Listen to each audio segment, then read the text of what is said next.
assim, dentro do que o senhor falou, o Breno também falou, esse aprendizado do jiu-jitsu, de entender que a vida não é um improviso, né, que é uma coisa que é muito importante, né, se entender, se saber, embora no Brasil tenha essa cultura do improviso, deixa a vida me levar, né, não dá para ser assim, porque você não entra numa arena, ali, numa luta, sem uma estratégia prévia de ação e um conhecimento prévio do oponente, né.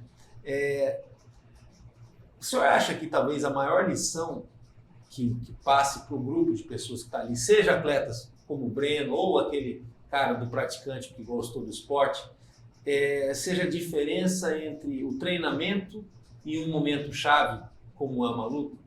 Né? Porque muitas vezes a gente treina, chega na luta, é surpreendido, né? Totalmente. Né? E muitas vezes, se você treinou e chegou na luta e não foi surpreendido, é uma lição que você leva para tudo, né? Para um concurso, para uma empresa, para a família, para si próprio, e de certa forma é aquele orgulho que, assim, é até difícil de descrever, né?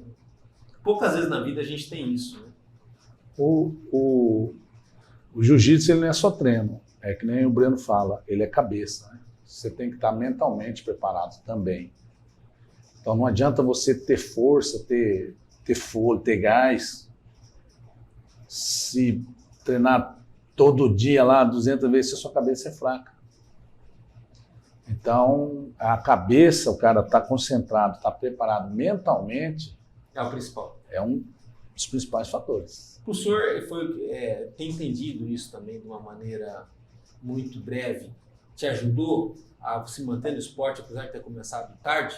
Tem muita gente que, assim, era a desculpa perfeita, né? Começou tarde já. Se eu tivesse começado antes, eu ficava mais tempo no jiu-jitsu e tal. Você ignorou essa desculpa e seguiu em frente. É que assim, o que eu coloquei na minha cabeça? Por ser começado tarde, eu coloquei na minha cabeça que como acho que a maioria dos pais fazem, né? É realizar nos filhos. Entendi. Puxa, entendeu? Então, não, vou me realizar no meu filho, vou me realizar na minha filha, vou me realizar. Aí então, o que aconteceu? A gente focou, ele ficava entre o futebol e o jiu-jitsu. Ele ficava nos dois ali. Quando tinha campeonato de futebol, ele ia. Quando tinha campeonato de jiu-jitsu, ele ia. E a gente ficou nessa aí. Só que assim, a gente nunca forçou ele a nada.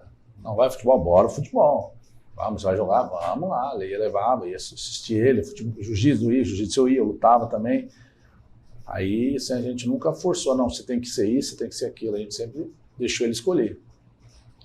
Aí tanto que uma vez a gente foi em Goiânia, e a gente tem um parente lá, o parente da minha esposa, ele era diretor do Vila. E eu falei que o Breno jogava futebol e tal. Ele falou, não, pode mandar o Breno ano que vem aqui. Ele vai treinar aqui no Vila. Ele vai treinar aqui e vai treinar aqui, vai estudar aqui, vai morar comigo aqui. Aí a mãe dele começou a chorar. Aí eu lembro até hoje, ele olhou para mim e fez assim, ó. E daquele dia em diante ele desistiu do futebol.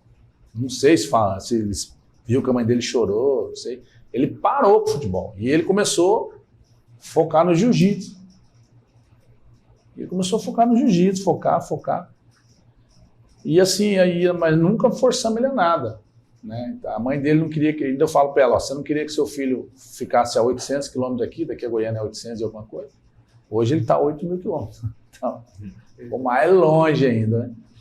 Então, assim, a gente nunca forçou ele a nada. A gente sempre colocou ele para fazer o que ele quisesse, né? Então, o esporte, ele está aí para todo mundo. E eu hoje, por exemplo, eu não treino. Os caras perguntam, você não vai competir?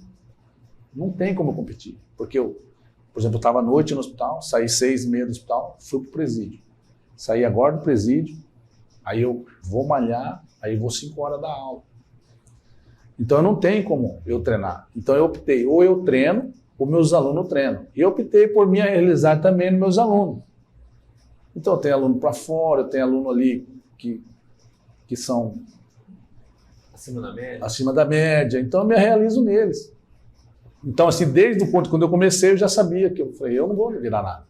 E tem várias formas de ser campeão. Exato. Então, ser campeão pela superação de alguém também é ser exato. campeão. É um menino que a gente tira da rua ali, eu estou sendo campeão. Um menino que você ajuda ele a se desviar que nem a gente tem um pai policial lá, a gente está tentando marcar para levar os guris lá no batalhão de choque. Porque ele falou, Bruno, a gente tem que trazer esse moleque para nós.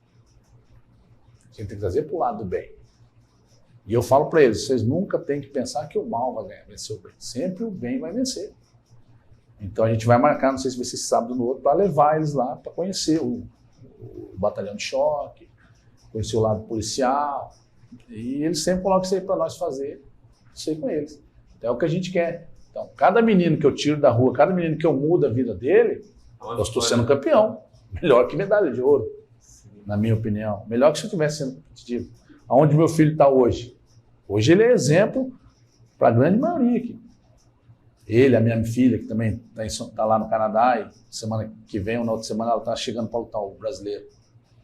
É outro também que a turma vê assim e fala, nossa, olha os filhos do Bruno então. Nesse jogo mental da vida, né, fazendo um exemplo, que no Brasil tem o Sebrae, né? Quando vão fazer o Empretec, se você é de uma área, aí eles falam que para você empreender de mentirinha lá, né, para fazer um teste e tal, você precisa empreender em outra área, se reinventar, né? E a partir dali, muitas vezes, um negócio que é bolado naquela situação se torna tão um negócio de verdade e segue em frente, gera emprego e tudo mais, né? Provando que as pessoas às vezes precisam ser resetadas, né? A gente não é absoluto e tudo mais. Eu, no futebol, por exemplo, sou analista de desempenho. Depois que eu fiz o curso, para mim virou um inferno. Eu não consigo ver um jogo de futebol, porque eu fico raciocinando como analista de desempenho. Não tem aquele raciocínio do torcedor. Eu já sei que vai ser o gol no começo da jogada, eu sei que o time está em perigo. Mudou bastante minha cabeça e tal. Se eu pudesse, eu tinha cancelado o curso, que eu acabei não aplicando. Mudou minha forma de ver o mundo. Onde eu quero chegar? Eu ainda vejo um gargalo muito grande para muitas áreas fundamentais que poderia ser preenchido pelo exemplo ou por valores que têm muito a ver com as artes marciais, especialmente no jiu-jitsu, na política, no futebol, vamos supor, uma equipe de vôlei, muito para que vocês tenham esse domínio muito preciso de excelência do mental. E isso vale também para a área empresarial. Sim. Daqui a um tempo, ou hoje, você já pensa em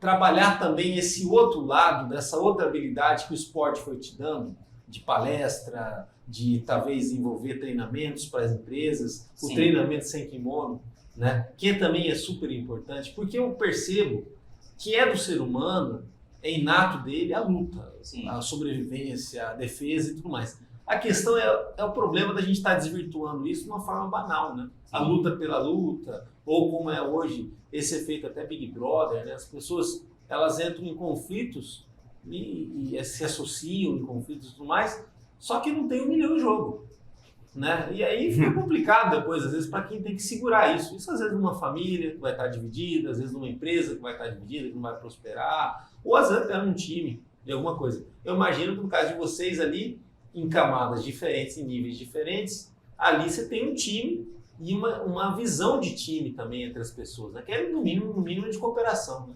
Sim. Um dia eu vou dar palestra, tem um cara que eu me inspiro muito, tem o nome que dele... se preparado para isso, né? Sim, eu já tenho estudado, comecei os meus estudos, tem um cara que eu me inspiro muito, o nome dele é Joel J.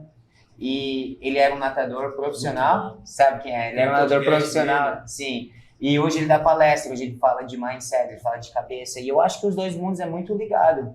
Um exemplo, o que acontece no mundo empresarial? A gente é um time. No esporte, o que eu aprendi? Se a gente é um time, o que a gente está fazendo de errado? O que a gente está fazendo de certo? O que a gente pode melhorar? O que nós temos que fazer para melhorar? Quais são os erros? Quais são os acertos? Agora a gente vai conectar a nossa mente para achar a melhor maneira de ser feito. Isso a gente aprende no esporte. Se a gente levar isso para o mundo empresarial, é a mesma coisa. Só que o que eu vejo hoje em dia?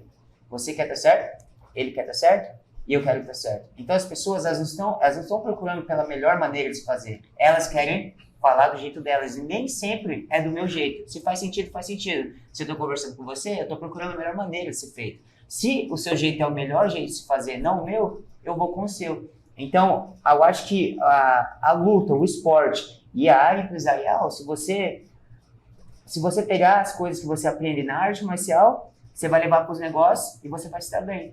Que é a lealdade, que é a disciplina, que é ter foco, resiliência. Na verdade, o esporte ele tem muito mais a ensinar para a área empresarial do que a área empresarial ensinar para o esporte, né? até pela metáfora, pela questão do tempo de existência e tudo mais.